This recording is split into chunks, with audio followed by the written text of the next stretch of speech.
everybody. My name is Melodie Malone, and I am a worship leader and a part of the Passion Movement here in Atlanta, Georgia. Today's verse of the day is 2 Timothy 1:7. And the Spirit God gave us does not make us timid, but gives us power, love, and self-discipline. So the verse comes from a letter that Paul is writing to Timothy. We would consider Paul Timothy's mentor. So Paul's just writing to encourage Timothy. And he starts off by saying, hey, remember your family. Remember the faithfulness of your mom and of your grandmother. And then he says, and remember this. Remember the day that you were called, that you were ordained to be a messenger of the gospel of Jesus. Remember where you came from and remember what you're called to. But then he says this, remember that it is the gift of the Holy Spirit in you that enables you and empowers you to do all that God has called you to do.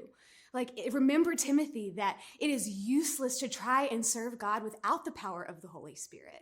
Remember that in the face of life's challenges and responsibilities, that you have the Holy Spirit living inside of you. And the Holy Spirit is not the author of timidity or fear, but the Holy Spirit gives us power and love and self-discipline.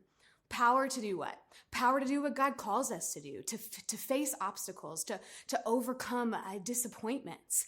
What kind of love does he give us? He gives us a love that endures, a selfless love, a love that sacrifices for the good of others.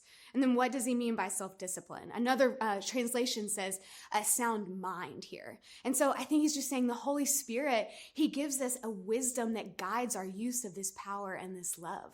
A sound mind is not one full of fear or confusion or irrationality, but a sound mind is one of wisdom. And so I think that what Paul is encouraging Timothy with is the same encouragement for us today. Remember where you've come from. Remember that you are meant to be exactly where you're at because God has a purpose for you in that space.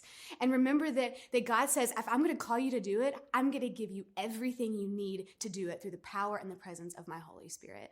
So whatever you're up against today, my prayer is that we'll remember that as children of God, our inheritance is not one of fear and timidity, but one of love and power and self-discipline.